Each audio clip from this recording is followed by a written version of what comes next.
जय प्रभु जगन्नाथ देव पुरुषोत्तम नीलाक्षेत्र पुरुषोत्तम क्षेत्र रथयात्रा उत्सव 1431 सन बांगला इंग्राजी 2024 আমরা প্রতি বছরের ন্যায় জগন্নাথ দেবের যে রথযাত্রা আয়োজিত হয় এটাকে কেন্দ্র করে আমরা ভারতবর্ষের বিভিন্ন জায়গায় সাধন ভজন যে করি সেই সাধন ভজনের আগ্রহ করায় আমাদের চৈতন্য মহাপ্রভু বা অষ্ট গোস্বামী বৃন্দগণ যেভাবে আমাদের আপ্লুত করে জগন্নাথের রথযাত্রাকে দর্শন করবার জন্য অভিপ্রায় জাগরিত হয় সেভাবে আমরা প্রতি বছরের ন্যায় আমরা আগে থেকেই প্রস্তুতি নেই জগন্নাথ দেবের রথযাত্রা কিভাবে দর্শন করতে পারি। বন্দে অহম শ্রী গুরু শ্রীযুত পদকমলম শ্রী গুরুন বৈষ্ণবাংশ্চ শ্রী রূপম সাগ্রজাতম সহগণ রঘুনাথানিতং তং সজীবম স্বাদ্বৈতং সবুধূতং পরিজন সহিতং কৃষ্ণ চৈতন্য দেবং শ্রী রাধা কৃষ্ণ পাদান সহগণ ললিতা শ্রী বিশাখা নিতাংশ্চ। গুরু বৈষ্ণবের আনুগত্যে আমরা বহু জন্ম সার্থক পর যে কলিযুগ ধন্য কলিযুগ নিত্যানন্দ প্রভুর কৃপাধন্য নবদ্বীপ ধাম চৈতন্য মহাপ্রভুর প্রসাদে আমরা গুরু বৈষ্ণবের আনুগত্যে যেমন করে চৈতন্য মহাপ্রভু নবদ্বীপে জন্মগ্রহণ করে সেই সত্যযুগের ছেড়ে আসা রথ যাকে দর্শন করলে আমাদের বিভিন্ন জন্মের জন্মায়ু জন্ম মুক্তি লাভ করে ভগবত ধামে ফিরে যেতে পারি সেরকমই একটা জায়গা হলো পুরী ধাম জগন্নাথ ক্ষেত্র। তাই সেইটা আমরা অল্প সময়ের মাধ্যমে গুরু বৈষ্ণবের কৃপায় যাতে করি রথযাত্রার শরণ আমরা নিতে পারি। আমরা এক বছর সাধন ভজন করি তো না করে তো কেউ নেই, কিন্তু আমরা কি ঠাকুরের দর্শন লাভ পাই? অনেকে প্রশ্ন রাখে, আচ্ছা বাবাজি মশাইগণ আপনারা যে ভজন করেন আপনারা কি ঠাকুর দেখতে পান? হ্যাঁ বাটা, দেখতে অবশ্যই পাওয়া যায়, সেইটা আমরা অনুভূতি করিনি। সেই অনুভূতিটাকে জাগরিত করেছেন আমাদের নবনতুন জাগ্রত কলিযুগের চৈতন্য মহাপ্রভু। নবদ্বীপ ছেড়ে কাটোয়ায় কেশব ভারতীর কাছে গুরুপ্রদাশ্রয় করে রথযাত্রাকে উদযাপন করে কাটোয়া থেকে সোজা শান্তিপুর বাবুলারি হয়ে ছত্রভোগ 24 পরগনা ডায়মন্ড হারবার হয়ে তমলুকে উঠলে মানুষের আগ্রহ বেড়ে গেল, জীবন ধন্যকে সার্থক করতে চাইল। যে সময় মানুষের আকাঙ্ক্ষা এরকম জয় জয় রথযাত্রা লোকারণ্য মহা ধুমধাম ভক্তরা লুটায়ে পথে পড়িয়াছে করিছে প্রণাম। জগন্নাথ কৃষ্ণ রাধা কৃষ্ণ মিলিত চৈতন্য মহাপ্রভু, সেই চৈতন্য মহাপ্রভু নিজে নিজেকে জানাবার জন্য সর্বজীবকে জানানোর জন্য রথযজ্ঞকে কেন্দ্র করে কে আমি আমারে কেন যারে তাপত্র ইহা না জানিয়া যাবে কই চিহিতে হয়। আমি কে বা আমি, আমাকে এত মানুষ স্মরণ করে কিসের জন্য? এই অভিপ্রায় পিপাসা মেটানোর জন্য, আনন্দ অনুভূতি চরিতার্থ করবার জন্য, জগন্নাথ দেব নতুন চেতনাকে জাগ্রত করবার জন্য পুরী ধামে শঙ্খক্ষেত্রে জগন্নাথ ক্ষেত্রে রথযাত্রাকে প্রফুল্লিত করবার জন্য সমস্ত ভক্তবৃন্দেরকে নিয়ে চলছে। আর এদিকে পথে কত ভক্তরা যারা মন্দিরে ঢুকতে না পেরে জগন্নাথকে দেখবার জন্য, জগন্নাথ এই জড়দ্বীপের জীবের আত্মাস্বরূপ ভগবান বিষ্ণুকে সাক্ষাৎ দর্শন করবার জন্য যে আকাঙ্ক্ষা, কে জানে? এই জানা কথাটার পিছনে যদি আমরা একটু অবলম্বন করি আমাদের মহাজনসগত পন্থা, সেই পন্থাকে যদি কেন্দ্র করে আমরা চলতে চাই তাহলে আমাদের আনুগত্যেই যেতে হয়। সেই আনুগত্য হলো এরকম, সত্যযুগে পাণ্ডব বংশে রাজা উদয়নের পুত্র ইন্দ্রদুম্নুর রাজা। বাবা আমরা বুঝতে পেরেছি কি না, পাণ্ডব বংশের রাজা উদয়নের পুত্র ইন্দ্রদুম্নুর রাজা উজ্জয়িনী মালব দেশের অবন্তী নগরের রাজত্ব করতেন। ইনি পরম পণ্ডিত জ্ঞানময়। কেন হবেই তো, উজ্জয়িনী, নাসিক, এলাহাবাদ, হরিদ্বারে যাদের জন্ম, যারা ভোজন করে তারা তো আর এক জন্মে জন্ম নয়, শত শত জন্মের পিপাসা, শত শত জন্মের দেহ। সেই দেহগুলাই তো সাধারণ মানুষকে দেখাবে ভগবানকে। এইরকমই একটা আনন্দ উৎসব পুরী জগন্নাথের রথ। রথের যে কি মহিমা, রথের যে কত রূপ, রথের যে কত বস্তুত্ব, রথ কিভাবে সজ্জিত হয়। আচ্ছা, রথে কি জগন্নাথ স্বয়ং ভগবান কি হেঁটে আসে আমরা কি জানি? না জানলেও গজপতি রাজারা স্বর্ণ ঝাড় দিয়ে জগন্নাথকে রথে আহ্বানের জন্য যে আকাঙ্ক্ষা, আমরা সেটা দূর থেকে দাঁড়িয়ে অবলম্বন করি। কত মুসলমান, কোনো খ্রিস্টান, কোনো বৈধ, কত রকমের জাতি যারা জগন্নাথ মন্দিরে ঢুকে দর্শন পেতে পারে না, পাণ্ডারা ঢুকতে দেয় না, কত আকাঙ্ক্ষা।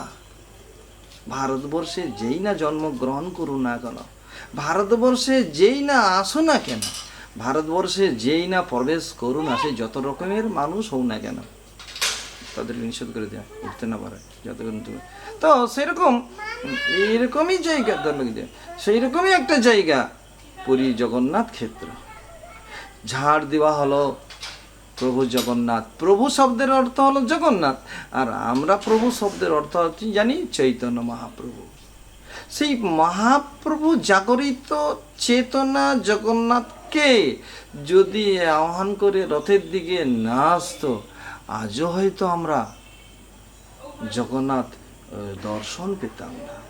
যেই হোক, তাই সেই উজ্জয়িনী দেশের, মালব দেশের অবন্তী নগরের রাজত্ব করতেন ইন্দ্রদম্ন রাজা, ভোজনশীল, মহাপণ্ডিত, জ্ঞানী নিষ্ঠ। তাই উজ্জয়িনীতে কত লীলা, কত তীর্থ, কত ঋষি মুনিদের বাস, তাদের মধ্যে রাজা ইন্দ্রদম্ন এই জগন্নাথ ক্ষেত্রে দর্শন। জগন্নাথ ক্ষেত্রটা ঠিক নয়, জগন্নাথের আগের ঠাকুর হলো নীলমাধব, কণ্টিতেলা দেশে গালব দেশের মহানদীর তীরে নীলমাধব জগন্নাথের আগের মূর্তি।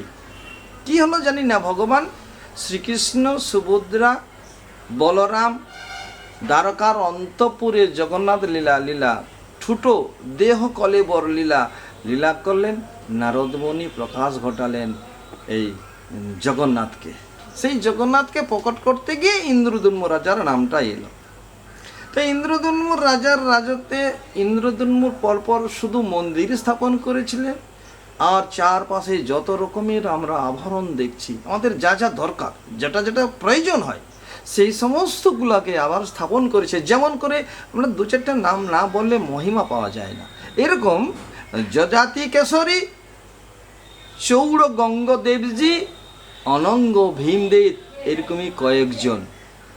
তথাকথিত আরও 16 জন 27তম নিবৃত্তি, অর্থাৎ 27 রকমের পুরীর রাজত্ব সিংহাসনে চালিয়ে গিয়েছে।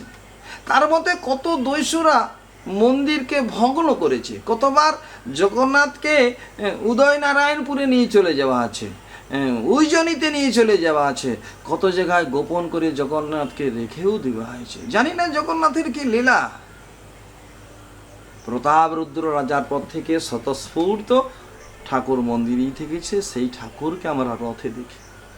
রথে দেখতে গেলে আমরা একটা স্তুতি করি।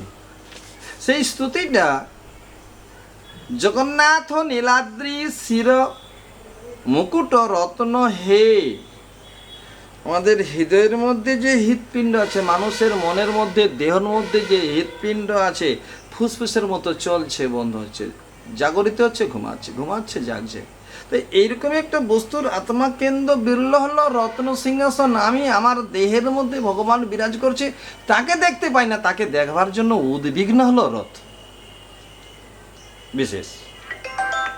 সেই রথের জন্য হলো জগন্নাথ নীলাদ্রি স্থির মুকুট রত্ন হে দারু ব্রহ্ম ঘন শ্যাম প্রসিদ্ধ পুরুষোত্তম প্রফুল্ল পুণ্ডরিকাক্ষ লবাব্ধি তটামৃত গুটি কর দরং মাং প্রাহি নানা ভোগ পুরন্দর নিজাধর সুধাই ইন্দ্রদুন্মু প্রসাদিত সুভদ্রা লালসা ব্যাঘ্র রামানুজ নমস্তুতি গুন্ডিচা রথযাত্রাদি মহোৎসব বিবর্ধন ভক্ত বৎসল বন্দিতাং গুন্ডিচা রথমণ্ডনম দীনহীন মহানীচ দয়াদ্রীকৃত মানস নিত্য নূত্য মহাত্মন দর্শিত চৈতন্য বল্লভ। চৈতন্য মহাপ্রভুর কৃপা আমরা যে জগন্নাথ লীলা রথ দর্শন করছি, এই রথ দর্শনটা আমাদের এই জড়দেহ কলিযুগে জীবের অতি সৌভাগ্য। ঠাকুরকে সেবা করে যে আনন্দ না পাই, ঠাকুরকে সেবা করবার পর যে আকাঙ্ক্ষা, হে প্রভু তোমার জন্য দর্শন পাই, প্রভু যে দর্শন দেয় না, এই দর্শনটা দর্শন হয় রথের উপরে থেকে দেখা।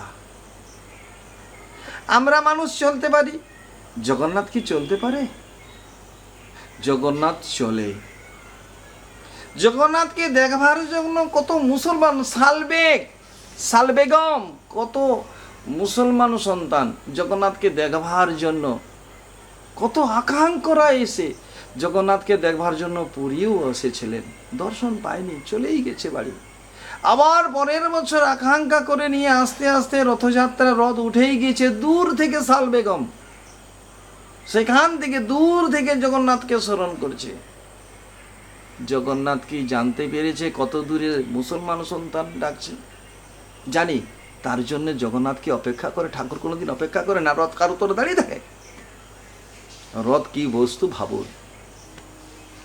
রথাগ্রে রথেচ বামন দিষ্ঠা পুনর্জন্ম ন বিদ্যতে। তো এরকমই কোথায় অনেক অনেক অনেক মহিমা আছে।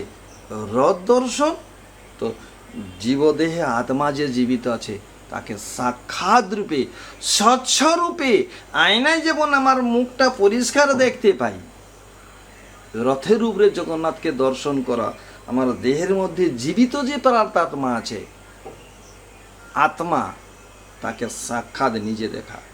সেই নিজে দেখাটা তো রথের উপরে।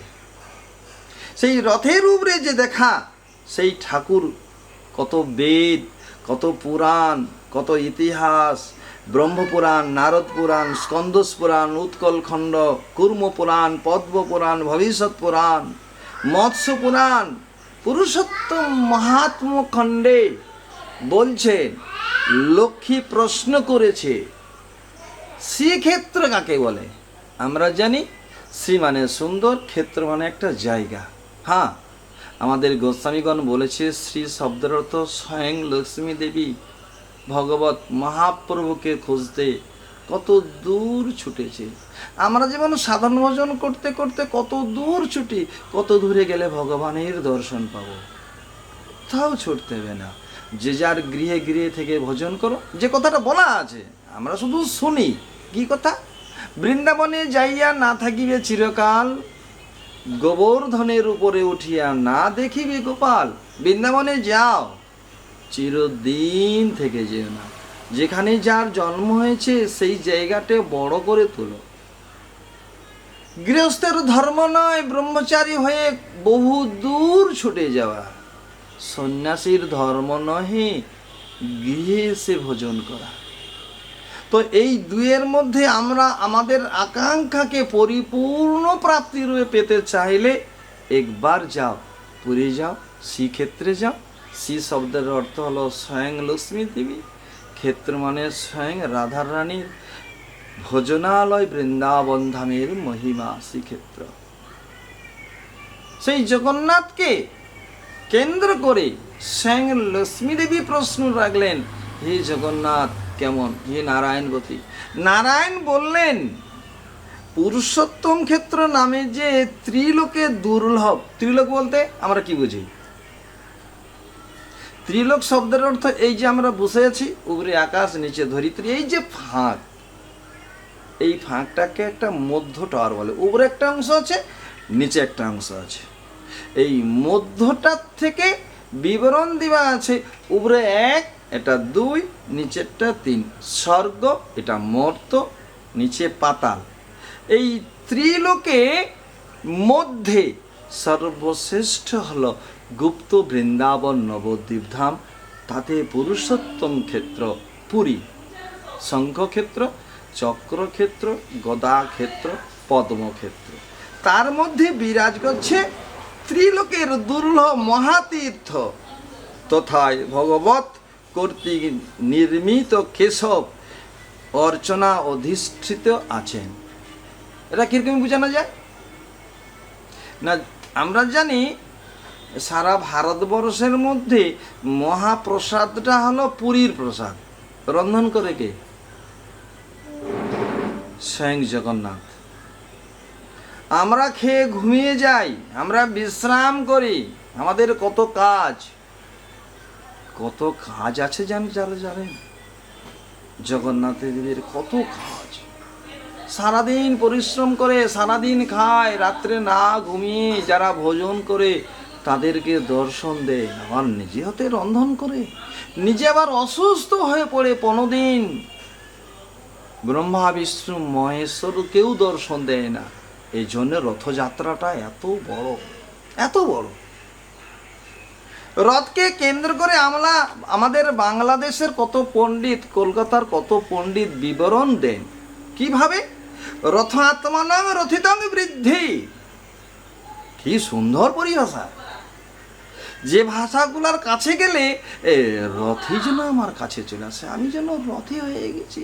যে রথে জগন্নাথ চড়বে, যে দেহে বিরাজ করবে প্রভু জগন্নাথ, এমনভাবে বয়ান দিচ্ছেন, রথ আত্মনং রথিতং বৃদ্ধি শরীরং রথনে বচ বুদ্ধিন্তু সারথি বৃদ্ধি মনোপ্রবাহে মে বচ।